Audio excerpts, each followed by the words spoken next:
Alors, la blockchain privée ne vient pas nécessairement avec que des avantages, il y a également des inconvénients. Alors, exemple d'inconvénients et d'avantages. Nous allons commencer par l'avantage. L'avantage d'utiliser une blockchain privée, c'est le fait que les frais de transaction, de validation de données au sein de cette blockchain privée sont contrôlés et généralement ne coûtent quasiment rien.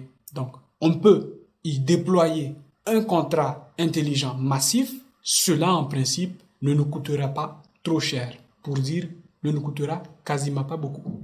Cela est dû notamment au fait que la blockchain privée a un administrateur qui contrôle la santé générale du réseau, mais également contrôle la présence des nœuds de validation et leur effectivité, leur efficacité dans le réseau. Et enfin, s'assure que cette blockchain suit sa mission première. En d'autres termes, est spécialisée dans une sphère bien précise. Et donc, en ce sens-là, on pourrait voir demain apparaître des blockchains purement liées à l'immobilier et notamment très spécifiques à un État. Par exemple, le Burkina Faso pourrait avoir sa propre blockchain privée liée à l'immobilier.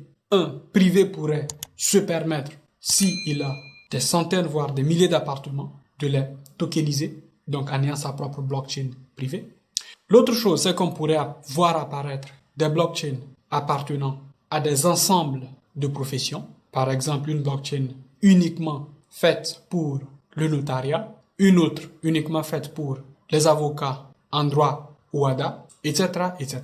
Par exemple, la blockchain dédiée uniquement au notariat peut servir à la certification des documents. Maintenant, nous allons parler de l'inconvénient principal qui est celui de la sécurité. Dans une blockchain privée, mais également publique, où il n'y a pas assez de nœuds, eh bien, il y a de fortes chances que cette blockchain soit victime d'attaques cybercriminelles en vue d'en prendre le contrôle ou tout simplement de déranger son fonctionnement, dans le but tout simplement de nuire. Ethereum classique, ces derniers mois, a été, rien que ces 2 derniers mois, l'objet de 3 attaques. Et donc, il va falloir trouver des solutions qui permettent d'efficacement s'assurer que les données qui sont contenues dans les réseaux privés, dans les blockchains privées, sont des données vierges, qu'il est difficile de pouvoir facilement attaquer le réseau et le mettre